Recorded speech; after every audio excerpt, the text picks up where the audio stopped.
Welcome to Trust the Journey. I'm Melanie Curtis. And I'm Jason Moledzki. Our mission is to live, laugh, love, and learn together with you. We're here to create conscious connections, to grow and contribute through our practice of openness, honesty, vulnerability, humility, and trust. Trusting the entire journey. That's right. Trust the journey all the way to our social media team. If you're on the internet, trustthejourney.today is our handle on all of the places where one would be. Like, subscribe, comment. The podcast reaches more people if we get 5-star reviews and text reviews. So if you're inspired to give one of those, we welcome that. If you want to join us in the Trust the Journey family, where we more intimately connect and support each other, go to the website, trustthejourney.today, scroll down, donate on Patreon in any amount, and we'll get you into that private Facebook group.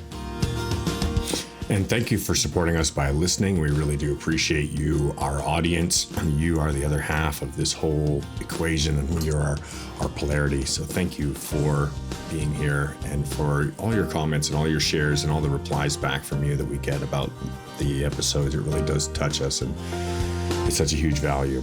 We'd also like to thank our editor, Kimberly Joy Voice, for taking over the editing, posting the show, dealing with all of our little details that we need taken care of. She's just great. And if you need any podcasting editing services, she is available, and you can reach out to her at Kimberly Joy Voice, and she'll be glad to help you out. Yeah, right on, family. So let's dive in. Today, we're talking about insights and integration from our work with plant medicine.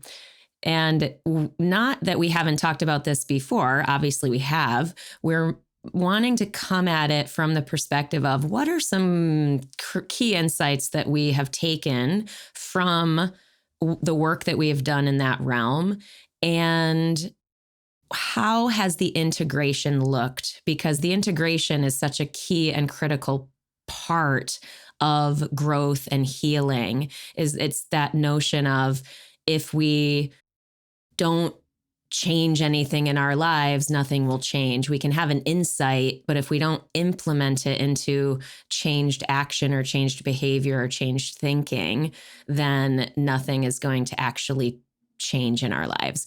So we wanted to take a heartier look at that, and that's what we're gonna do today. So I was just about to ask, and then you already started going there. You gave a definition. Would you say that definition is a full synopsis of what integration means? That's a great question. I don't even know, I feel like that to me, the concept when somebody says, are you going to integrate? And you're like, well, that's a pretty vague concept unless we define it. Yeah, for sure. Let's define it more clearly. I think that's a great idea. So you said initially, taking, well, at least I'll paraphrase. Yeah. And I'm happy to say more, for sure. I'll paraphrase. Taking what you've learned and making it become part of your life. Yeah. I'm a huge proponent of the action. I've said this for a long time, long before I did any work with plant medicines, but in just my own personal development journey, that inspiration is nothing without the action to back it up. So if we're looking to heal and we're looking to grow and we're looking to make change in any lane or area of our lives or selves, it implies change occurs.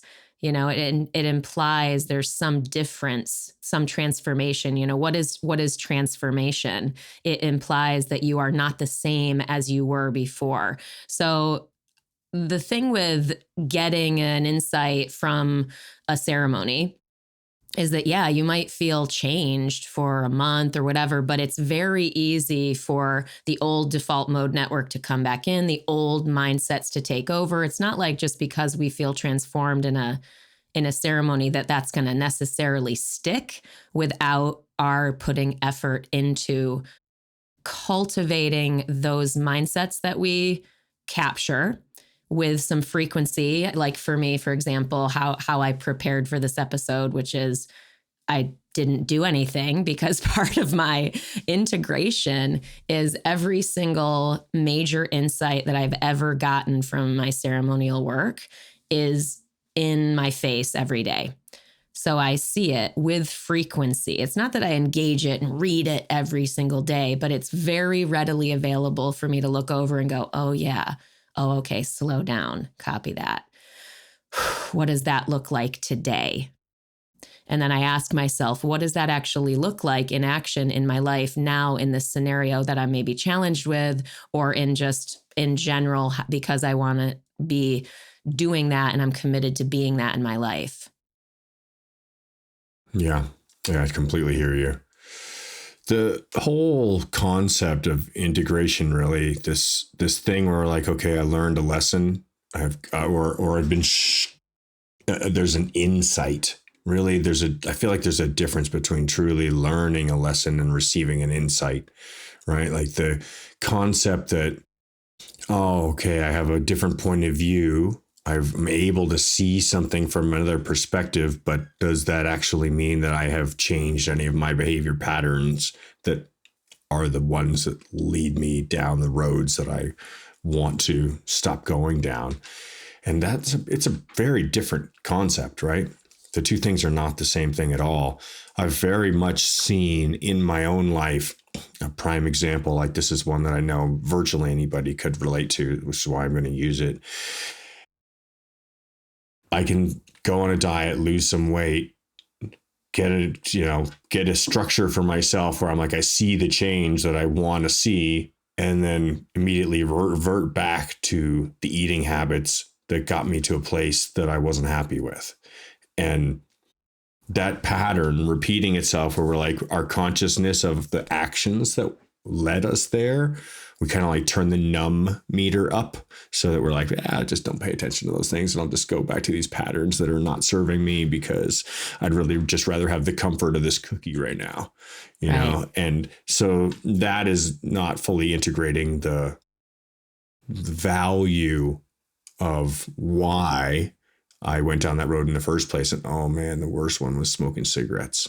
Oh, what a tricky one for that. The whole concept. And it's not even addiction anymore here. It's really, truly like we grow a part of our psyche, a part of our spirit, a part of our being grows in a certain way to where like, I'm ready to let go of this. I'm ready to shed this. And we make some conscious awareness that that is no longer something that we want.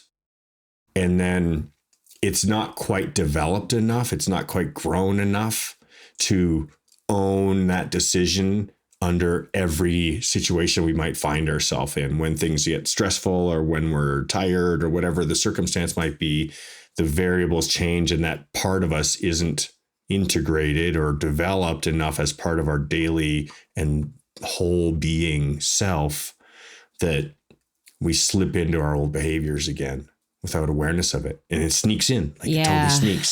Sneaks in. Oh, it sneaks in. I think you point to something important too about integration is not perfection. You know, the path to integration is messy too. You know what I mean? Oh my God. I'd like to think that's obvious, but I don't want to assume that that is obvious just because one has an insight in a ceremony or in some kind of breakthrough, whether it's in ceremony or not. And I see this so often with life coaching clients too, and myself also. Back in the day, I no longer operate this way, but the idea that if I have had an insight one time, I should automatically have it nailed. And the feeling guilty and feeling bad when we still falter. And so I want to really normalize that the faltering is part of the integration process. So yeah, I mean, for example, if I'm looking over here at my insights, some of the very first ones that I got from my very first psilocybin ceremony, when I was very scared to even try this work but I had learned a lot over the course of, 4 years. I talked a lot with my best friend who's done a lot of this work, a lot of this facilitation. So I'd gotten to the point where I'm like, okay, I feel safe enough to try this, even though I'm still terrified. The main insight was I am loved and supported and safe. Like that, the medicine reiterated those things for me in a major way, because without that, I couldn't get to anything else. I had to be reassured, and it gave that to me so that I could give it to myself in the future. So when I feel fear, when I feel myself being triggered, when I feel myself getting attached to outcomes emotionally in my life, I can look back to that and I can immediately sort of rest into the comfort of that knowing I am loved, I am supported, I am safe. So like that core fundamental thing. The thing that came after that for me was you don't have to do anything. So the medicine was telling me, girl, you don't have to do anything. So it pointed to this really performative and overly productive, the high achiever in me that's like, oh, I'm only safe and loved and supported if I'm high achieving, if I'm doing all this stuff that is worthy of praise or is worthy of love or is worthy of whatever. Yeah. And it was also relative to perfectionism in the ceremony, where I was like, oh my God, what do I do? I want to get the most out of this ceremony.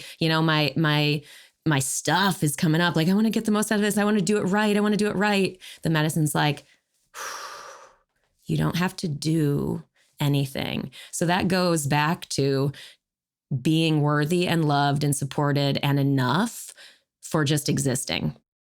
For just fucking existing. So that's been a big one as well. Again, this first ceremony for me was super fundamental insights that allowed me to even be able to access further work.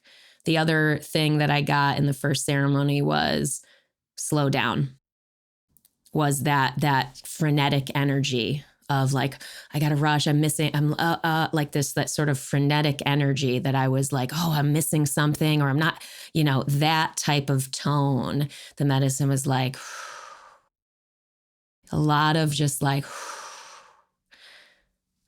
slow down, just like coaching me to be still, coaching me to allow myself to simply be. And then the interesting thing that on the heels of that allowance of slowing down, there's a lot more certainly to the ceremony that comes out in the details of stories.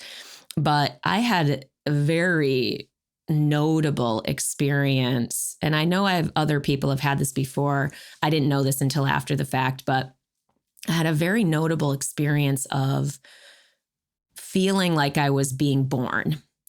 And like having this experience of like being a baby, and I'd cried and cried and cried and cried and cried and cried and purged so much emotion. And it was one of those things like the medicine was like, that's good. You're good. You don't need to, do that anymore. And what it meant was it was more that like being a victim type of tears, because tears are great and wonderful and good and necessary. But it was more this idea of like the baby. I don't know if it makes sense. Hard to describe. But after sort of being like born, it sounds so weird. I was like starting to be in my body in this slow and sensual way where I was just slowly feeling the movement. And so that was another sort of directive that I got out of that first ceremony, was to feel the sensuality in every movement, which was very tied to slowing down, being present, and living now versus being in my mind elsewhere and further down the path. That's really beautiful. Thanks. Yeah. It's really special, simple things, right? Mm-hmm. Yeah, fundamental things that I needed in order to get anywhere else. So these are insights, Mm-hmm. right? These are insights. How have you been able to, or how have you seen the integration of those things affect your life? Or when have you been able to identify within yourself that you're not recognizing those insights and finding yourself in a place of somewhere in your mind that's the old you and not that newborn person? Yeah. Oh God, many times. Many, many times. Lots of times I have forgotten entirely. Oh yeah. Oh yeah, that insight. So it's like I remember it. That's why I keep them in front of my face. But I mean, I'm not always sitting here in my desk chair in my office. So I'm not always going to necessarily be seeing this list of stuff. So the finding ways to engage it with regularity helps. Like how do we keep it top of mind? You know what I mean? So how I keep it top of mind is this posting of these things, and I know I'm in this space enough that level of frequency feels good enough to me. You know what I mean? Like it feels like a good enough effort. Like I don't need to go crazy. I could maybe put it in my to-do list. You know what I mean? Something I also engage very regularly. So I've done that with insights as well to keep them top of mind. The reason I say top of mind is because that's the only way I have found in myself to be able to access them when I am triggered. Because the whole point is, for me at least in these instances, is why do I need to be reminded I am loved and supported and safe?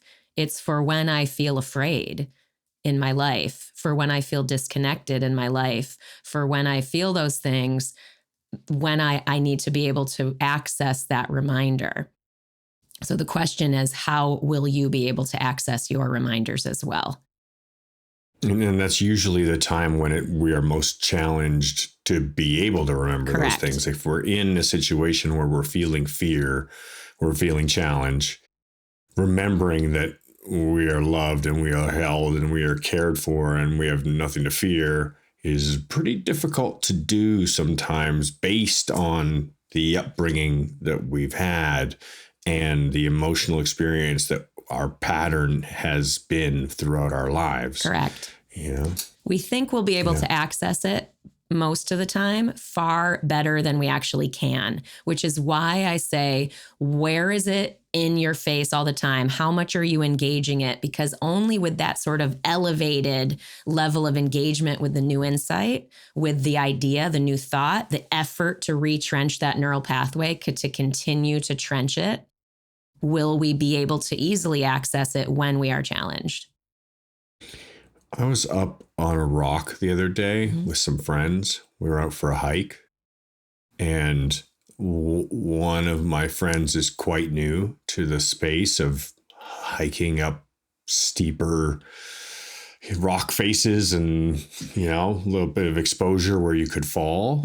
And it was really interesting experience because I can remember, plus 20 years ago, being just on the rocks on the other side of the valley from where we were and being really challenged mentally by the approach to where we were trying to access and getting really in my head about it, like really just letting the emotional experience totally take over my physical body, and my physical body starting to get locked up and being just stuck. And I watched my friend go through this very similar experience and make their way through it and be able to surmount the obstacle, but not without a lot of whimpering, crying, fear, near panic, letting out vocal expression, even saying, I'm falling, when they weren't actually falling. And standing there myself and thinking, wow, I totally I remember this. I remember this whole thing. And then once they had finished, I just walked up the place that they went by. And it's just having gained the experience to know through enough repetition, 20 years of repetition, to go, I don't actually have to be afraid here. Yeah. This isn't something I really need to place this much emotional and spiritual energy around, because the risk isn't really that high. Largely it's because it's an unfamiliar space. Yeah. And I just don't have the practice to be able to truly measure and evaluate, am I at risk here? And I think largely that whole concept of, can I stay in this place of going slow? Can I stay in this place of, you can relax, you don't have to be afraid, Can I do that? It comes with time. It comes with the practice of so that integration has taken me 20 years to get to a point where I'm like, yeah, this isn't really something that triggers me anymore, unless I get to that point that's just a little closer to my edge. Yeah. And it might be a friend who stands next to me and goes, that's really not that hard if you just stop being so afraid. I know. Right? But it's all normal. This perspective. God, it's normal to be afraid too. Oh man. And it's, oh yeah, God. But like integrating going slow, like slowing down, it's a key, it's a note, like I'll notice the feeling of tension in my chest. I will notice the narrowing of my vision, and there's this tight feeling that I feel in my body. And I'm rushing, I'm trying, or I will make some small kind of error and I mean that not in a judgmental way, meaning I will drop something, I will type something weird, I will press send on an email when it's not done, like some small error will occur. And if I'm in this state, I will notice it and I'll be like, okay, slow down. And that's when that's an example of how I've been able to integrate slowing down, is noticing when I am not going slow. I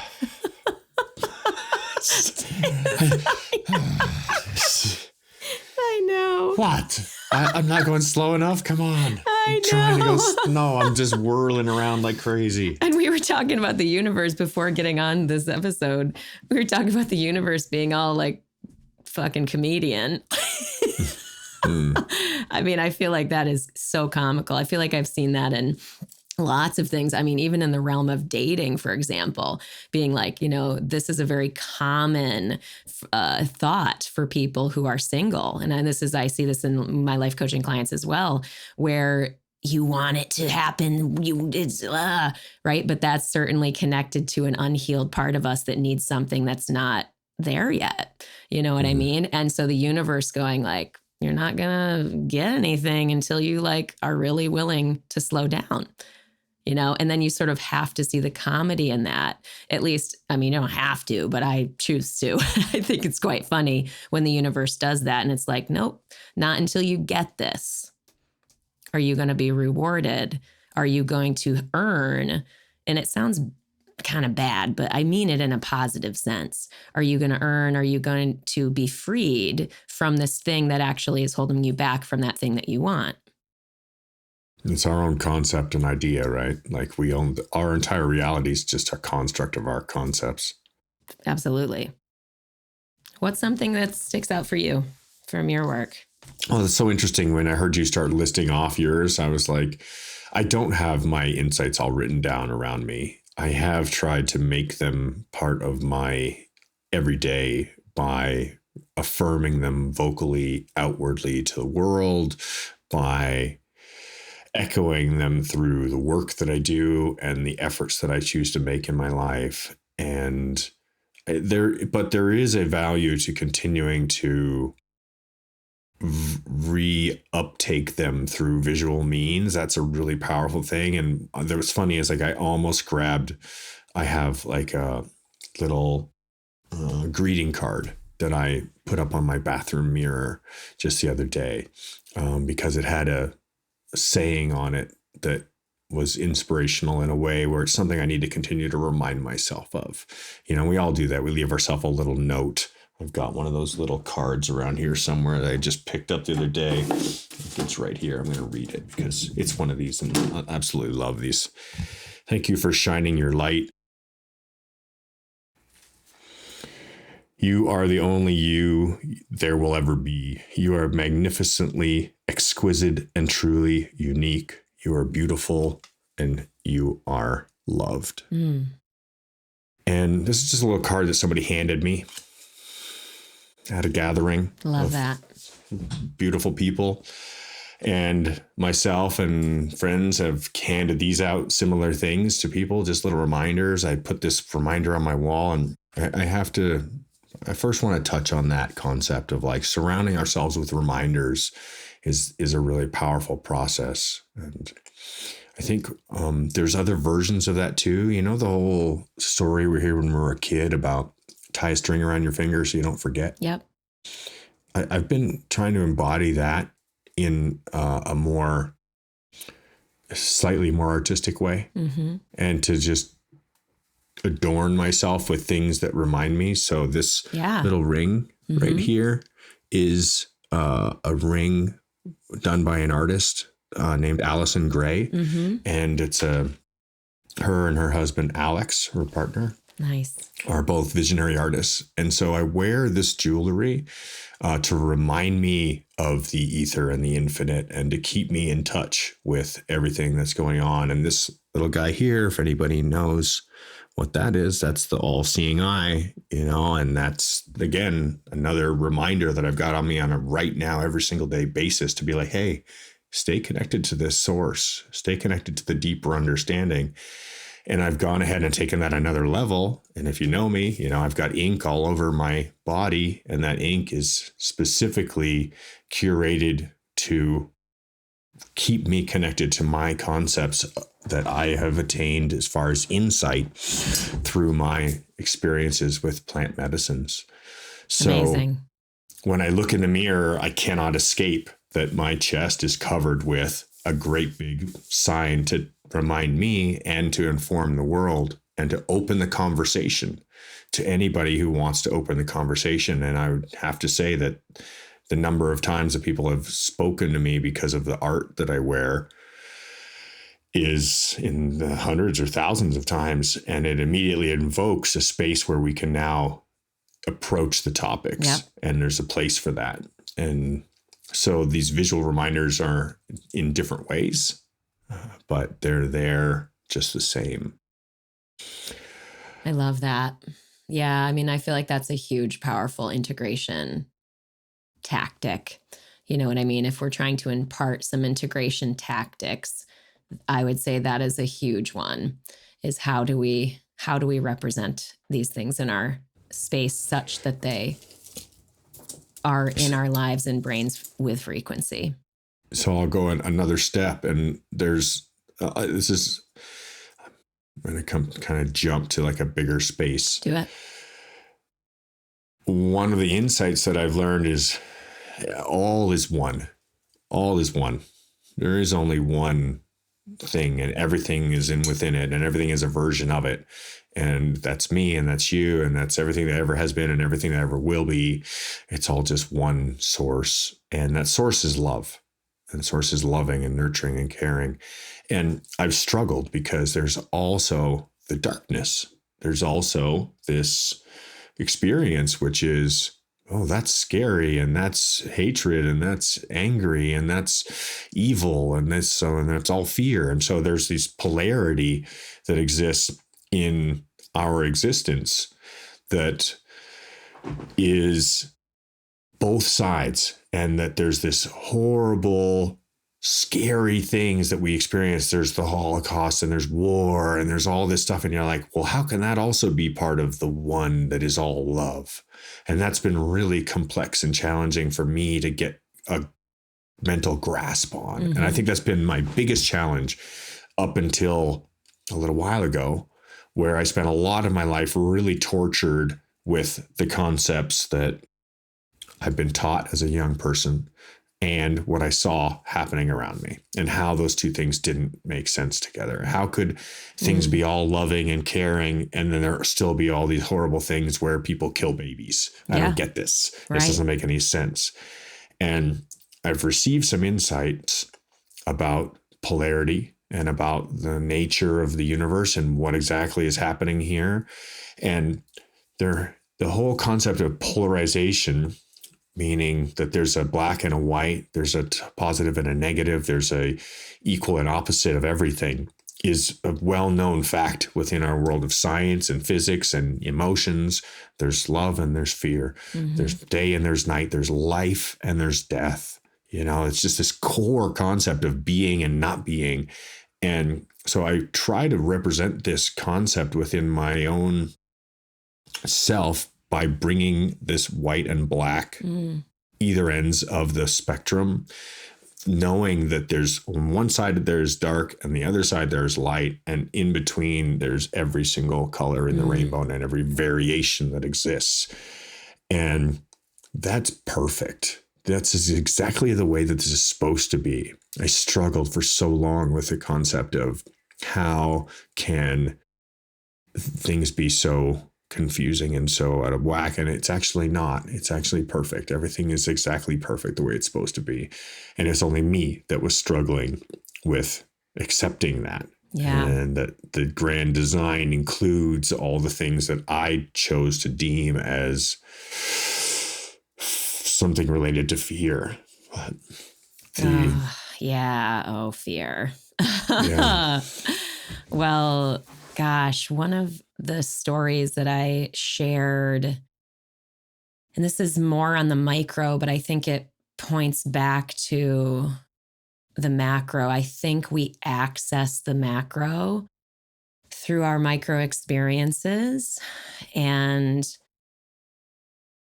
I think I feel like it is part of the integration process for me, I think, is also allowing myself a deep and real look at things that are very specific to me. You know what I mean? That are very micro. And this is an interesting just polarity to what you just shared. The story that I shared on the podcast in my spirituality episode, it was about my gram and how I really struggled with how she passed. I could easily might cry. How I really struggled with how she left this plane. Still, like, really hard for me to think about, even though I have spent time with her, like in this ceremony, she was there. But part of that ceremony, what I was realizing, and this I didn't share on the other podcast episode because it was a little too much for me to share, and it's not too much for me to share now, even though I'm feeling emotional. It's emotional because it's wonderful. Building it up. But I recognized the fear of that pain and the fear of losing my own mom, and that I was in this sort of like, fearful state around, oh my God, when this happens for me, when my mom, like, it's hard for me even to say it out loud. It's like, whoo, am I going to be strong enough to be with her? Because part of the experience with my Gram's passing was my mom was right there with her. And I'm like, the empathetic experience. The empathetic experience of imagining what my mom was feeling at that moment, and then connecting to this and getting this idea and getting this notion that because I went back to that memory and my Gram was there in ceremony. I was like, oh my God, like, okay, like you're here. And she showed me how strong and capable I actually am. And that when that time comes, I'm going to be able to handle it. But the bigger integration piece is that I realized how much that fear was blocking my relationship with my mom, that I would be always a little bit afraid. Oh my God, I have to make the most of this time with her. Oh my God, what if this is the last time I see my mom? There was always a little bit of like fear between us, that's a fucking tragedy if you ask me.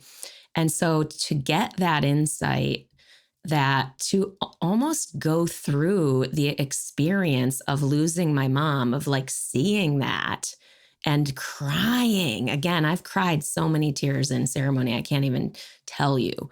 Hours and hours of unexpressed sadness being expressed.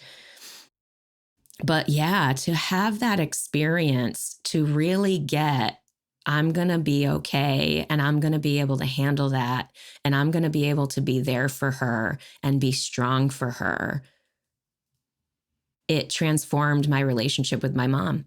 Like really, I now can actually be present with my mom and just be grateful for all the time that I have with her. Just so thankful that I have any time with her. The reason I'm sharing this story is because this week a friend lost their mom, and there was a text thread with some other friends, and they were talking about how sad they were when they lost their mom and how painful that was. And it makes me really, truly grateful for having had this experience in ceremony, for having gotten this insight such that while my mom is still here, I can actually integrate that insight and be with her in a real and authentic way.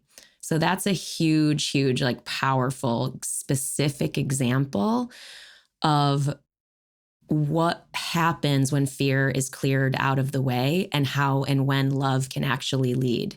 So to circle all the way back to your original point about love. Thank you for sharing that. It's such a beautiful insight in itself. I have to reflect on it as kind of a greater context for myself and for the audience and our listeners. The whole idea of death being a fearful thing, that it being a finality and an end point and something, especially in our American or North American culture, the Western world culture surrounding death, we don't celebrate it. It's a very kind of negatively viewed end, So and one of the insights that I've received in my plant medicine journey in this life, and it's something that's continued to be reiterated in my own deep consciousness, where when I really sit with myself, I'm like, I don't really see this as being final. I truly and wholly believe that our energy always exists and that death is just an experience. And it's just a transformation from one form to another. And this body that I'm in right now is not the only body I'll ever have. And it's not the only body I've ever had. And we'll continue to have other versions of ourselves that may look like one infinite number of lives. But that single context in itself of, okay, I don't need to fear death. I don't need to go through every day of my life in a shadow of fear because of this looming end point that I don't know when it's coming. Yep. And as soon as I have come to terms with that as being something I just don't attach to anymore, then it's so much easier to be present. The connections I make are so much deeper, like you're talking about with your mom, where I'm able to so honestly and truthfully engage because I'm not living in that fear of attachment because of fear of loss, Yep. I have to say that I mean, in one of my experiences with plant medicine, I actually just had like in an instant. It's amazing how these medicines can It work, but really is. in an instant, in like 1 microsecond, just like in the Matrix when he like goes into the architecture and he's like, I need to learn kung fu, and all of a sudden it's like, and all of a sudden he knows kung fu, right? Right. And has the whole experience happens in a microsecond. Well, I had that same type of experience with dying, but I've had the experience of dying a few different times. This one was, I'm going to try dying every single way there is to die. And from slowly passing away, like in the comfort of your own bed, to like being vaporized into a cloud of mist. Poof. Wow. You know, and everything in between, all in one instant. And then this feeling of like, and I'm still here. Wow. Immediately following it, it's just, and I'm still here. And this is just how it feels to change from this to this. But the core of me just continues to exist. I want to share on another one how this really anchored for me in a beautiful way. It was actually what is this called again? It's a hypnosis, transgression. Yeah. A hypnotic session. Regression? Regression. Yes, regression. Yeah. Hypnotic regression. Yep. So I went for a hypnotic regression ceremony and Amazing. laid back and went into the deepest state of hypnosis that I'm aware that I've ever been in, and with a guide, and walked through this experience that I had. And within it, I lived a number of lives. And one of the lives was that of a wolf. And the only reason I figured it out was because I was looking down. I could see images with my eyes, like were within my mind. And I saw the ground was, first of all, really close. Like I felt like I was a lot closer to the ground than normal because my binocular vision was like, why am I like 2 feet off the ground? Kind of thing. Right. I feel short, Right. but I feel like I have the same, like I can see and feel everything around me, but I'm really close to the ground. I'm like, am I laying down? Am I on my hands and knees?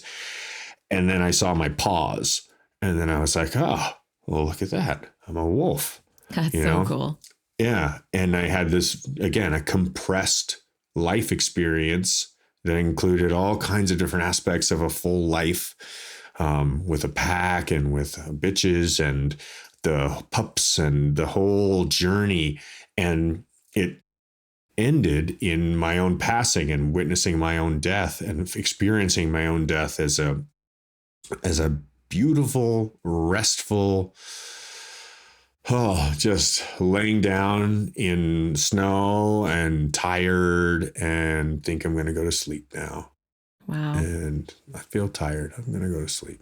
And, just really just passing into a different state of mind. And it let me feel like this same sensation, like, oh yeah, every night I do that.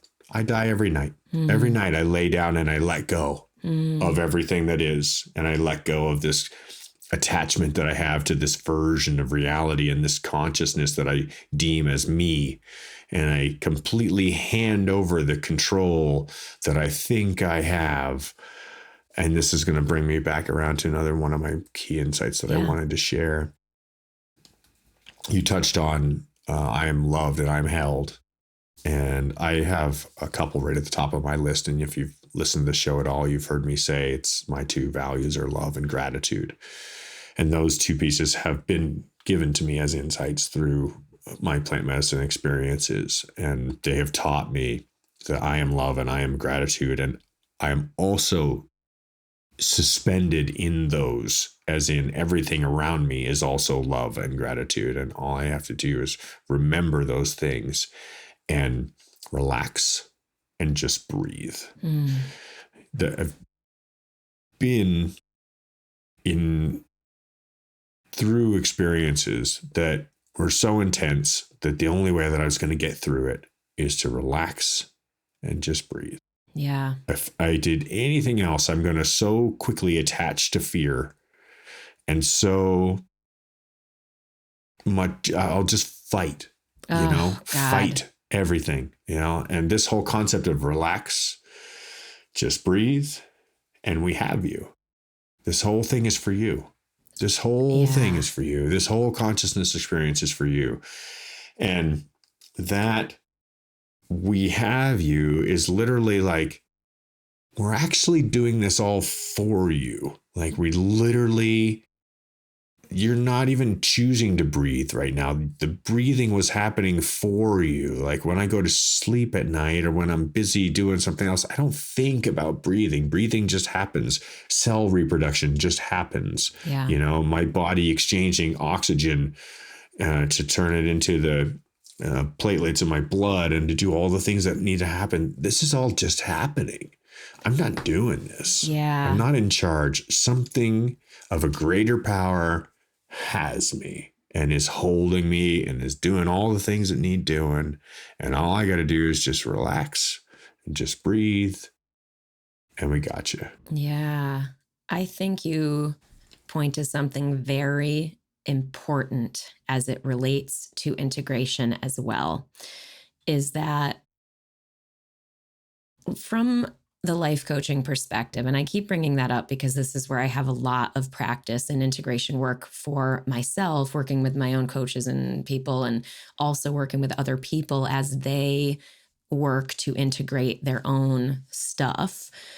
But why I bring that up is affirmation. You know what I mean? I don't know if people have heard that term, but the idea of affirmations is that we have an idea in it is some kind of positive or reaffirming or affirming thought that helps us change an old mindset or whatever. So Jay, you're talking about something really huge in terms of you had an experience that helped you believe that. So that's where I'm going, is that one thing plant medicine has done for me is helped me believe this stuff such that when I'm like, oh, fuck yeah, I'm feeling attached to fear. Cause like, I feel like you just described something every person on the planet has experienced when we're going through something intense.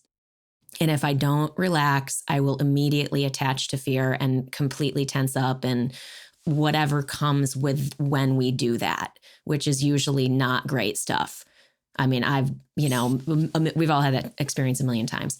And so again, this concept of what does integration look like? So, okay, yeah, I'm talking to someone or I'm talking to myself. I'm like, okay, just think this, for example, the belief of you're going to be alone forever. That's a very classic belief when people are looking for a partner, right? They're looking for some kind of connection. Maybe it's in the friend realm. Maybe they don't have a lot of friends or whatever. But this idea of I'm going to be alone and that's fear thought. It's not that you can just be like, I'm not going to be alone forever. Or like people love me. If you don't believe that, it's very hard to access the support in that sentiment. So I love that what you're going toward is this idea, and we haven't really talked about it, but like this idea of how do we actually believe this stuff, is that we have a big enough and most deep enough and transformative enough experience with the idea that we're like, that's fucking true. And I can say this, like, for example, what? What? That's fucking true. Like, and not even plant medicine ceremonies. You can look around your life and collect evidence. Like for when I was in my experience of divorce and heartbreak, and I was really navigating the challenge of that broken identity and all of the things that came with that phase of my life. I mean, I think about Shannon and Carolyn and my other people that showed up for me, that were fucking there for me. And that I always think back to that, even now, being far past that period and phase and emotional experience of my life. And I'm like, that serves as assistance for me to believe and know in my whole being that I am loved and I am supported and I am safe, which reaffirms what I got in ceremony. So it's like, oh, get it from ceremony, get it from evidence of your life. But how are you going to believe the thing that's going to support you? I would ask yourself that question and figure out how to access that in a deeper way, whether it's through an experiential thing like a ceremony, or whether it's through a deeper conversation with someone you love, whether it's putting yourself out there in a way that you have not in the past so that you experience vulnerability and connection like you haven't before, etc. I absolutely echo what you're saying. Sorry, just getting fidgety here. My chair just moved on me.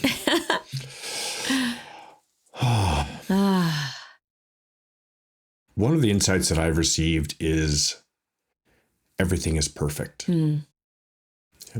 This is all perfect the way it is. And that one's hard to always hold on to. When things are going good, it's easy, right? You're like, yeah, this is perfect. It's when it's hard that one's a little trickier to get a hold of, but it's really fun to play with. Yeah. And to really grip it, to like dig into, really love it, especially when I know that I'm around other people who also have an insight awareness of this, where we're like, oh, we're on the hard part now. Cool. Right, exactly. Cool. Or Let's like, do the hard part. Where's the value here? Like, what's the opportunity? I know the positive value's here. So where is it? Now it's this like hunt for what it is. Yeah. It's really fun actually to try and find that value, try and find that like, well, yeah, this is just the part that where the universe is trying to trick us into being afraid. Yep. Totally. The universe. So I'd put these two insights next to each other because they're so intimately connected. And this one is really powerful for me. And I fail at this one a lot. And it's part of the reason why I circled and underlined it. And when I find myself failing to remember or recognize that I'm in the middle of this, and I go, oh, shit. And basically just go, damn it. Yeah. Okay. I'm out. I figured it out. I'm out. Like it's just like suddenly finding the door when you've been trying to escape a situation and you're like, oh yeah, I locked myself in here. And right. The insight is you are being tested.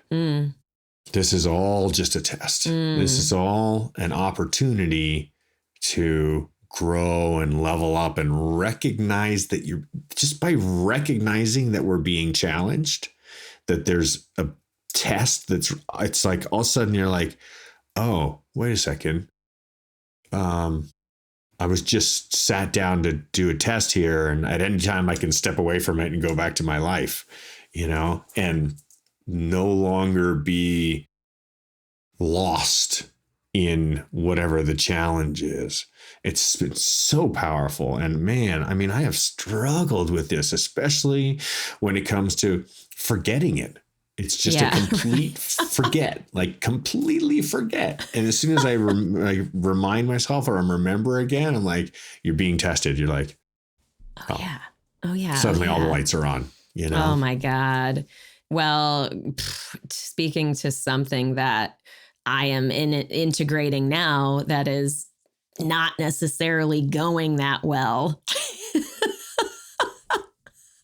It makes me laugh. Oh God, the joys of being human. Is last time I did ceremony, I was curious to look at my relationship with food and hunger specifically. And one of the insights that I took away, which isn't like necessarily doesn't sound wildly deep and profound, but it's a directive. It's a simple directive. And that is to be with the hunger. So one of my habits is that as soon as I feel hungry, I'll just eat something. Like I will just graze, and inevitably I eat too much and I'll overeat. And I don't know what you're talking about. Yeah, I know. So I've been trying, really not necessarily very well, but sometimes probably one third, maybe one quarter, maybe 1/8. It depends. It depends on the level of success I'm having in any given sort of week or whatever, where I will feel the hunger and I will simply be with it. I'll allow it. But there's this interesting, intense feeling of, oh my God. Oh my God. Oh my God. I need food. I need food. It's like comical almost because I don't need food. I'm not going to starve and die. Like I can, so that's something that I'm actually in the process of integrating around, and I'm in the messy, comical nonsense of it all. So there you go, team. Yeah.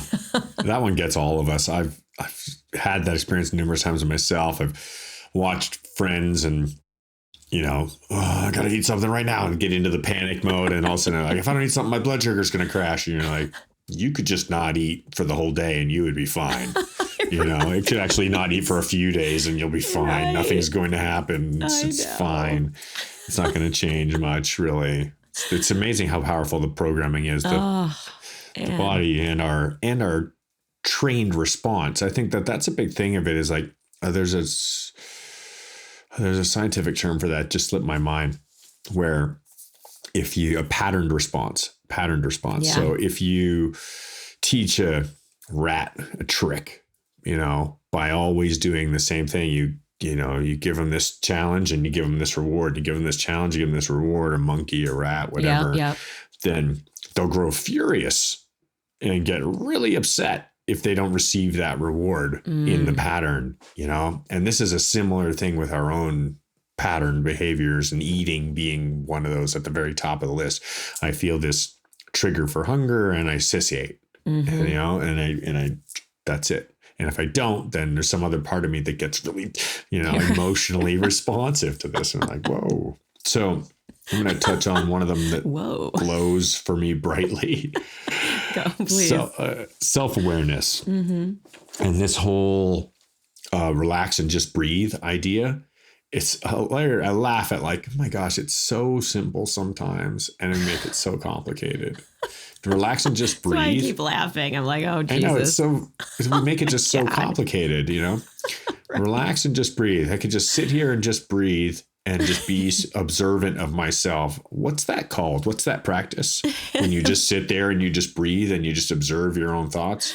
Meditation. It's meditation. Yeah, it's called meditation, right? Yeah. So there's this thing where like, well, there's this whole skill set around like just breathing and observing my own thoughts. And there's a whole practice that we can do, which will help us to understand ourselves better and to become more in touch with our feelings and emotions. And so it's hilarious to me that something as simple as like, oh, I just sit and relax and breathe. And what can happen in meditation? You get all furious or you get into some like chain of thoughts and like find yourself down this like rabbit hole of like something or somebody or some place or whatever happened or is going to happen or how. And all of a sudden you're like, wait a second, I'm just sitting here.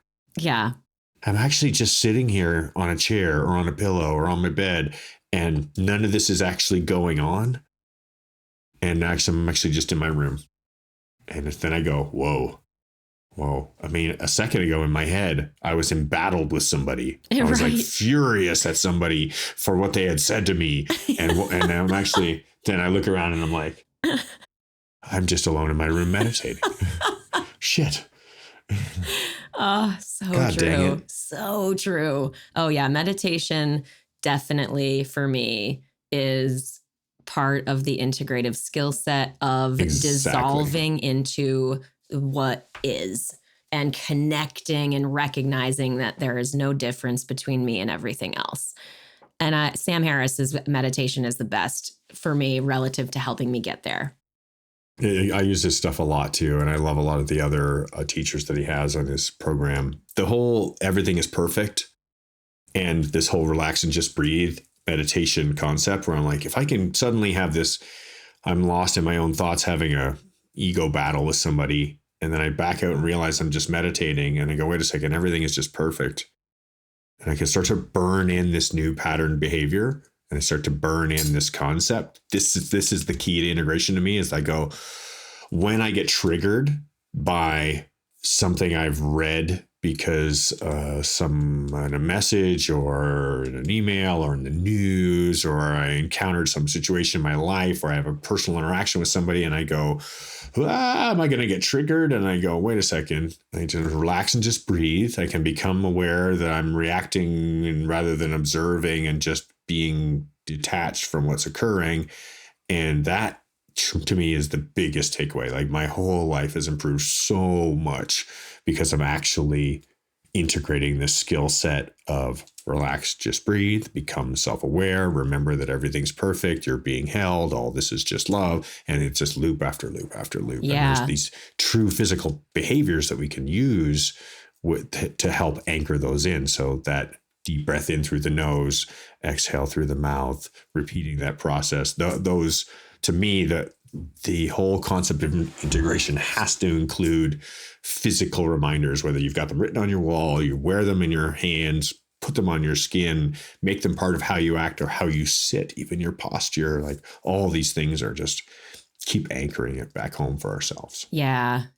I don't know who said this, but the quote of between impulse and response, there is a space. In that space lies our freedom. So what you're talking about is a great example of how we access that space. And instead of emotionally reacting, whether in any way that we might react, whether it is in a personal relationship with ourselves in whatever way, we want to access that space. So I feel like what you're talking about, the mindset stuff that we're talking about, but the physical practice of grounding yourself in the breath, when you feel triggered, to give yourself access to that space, which allows you to then go, what is going on here? Self-awareness, which then allows you to make a conscious choice based on your values, not based on your emotional response. So yeah, fuck yeah. Hells yeah to that as an integration piece as well. I'm going to pin that one right Go there. team. Fantastic. It's a good one to end on. Yeah. Yeah, that's great. I'm busy scratching it down for myself right now because I'm like, I'm keeping that. That's a good one. Well, family, we are so happy that you are always here listening with us. Thank you so much. Honestly, it means a lot to know that you're listening and to know that any of the effort that we are making is adding value to your lives. So please continue to join us, listen, and share if you're inspired. Give it to someone, share this episode with someone specific in your life if something resonated more specifically for someone that you know. And like, comment, the whole thing. Trustthejourney.today, the socials, yada, yada, yada. Jay, anything else? Supporting on Patreon is really valuable. We really do appreciate, and it's really necessary to be able to keep this whole program on the go. Can't iterate that enough. It's really the only income stream that we have for this program. So if you're thinking about how can I support in a monetary way, that's the one. I really gotta say it. Yep. It really helps. Super grateful for everybody who listens. I'm going to give a little share here to just wrap this up. I ran some courses, canopy piloting courses at the local drop zone here this past weekend. And one of my students walked in on the Saturday morning and he was like, well, I listened to your podcast on the way here on my long drive. It had drive many hours. And he said, and I had to pull over and cry on the way. He's like, I had to just stop for a minute and just have a good cry. And it's just so emotionally connective to say, wow, thank you for both listening and for both sharing that experience that you feel in relationship to the stories and the experiences that we share. It just means so much, and we have so much gratitude for you, our listeners and our friends, and ultimately our family. We love you. Thank you, everyone. We love you. Yeah, for sure.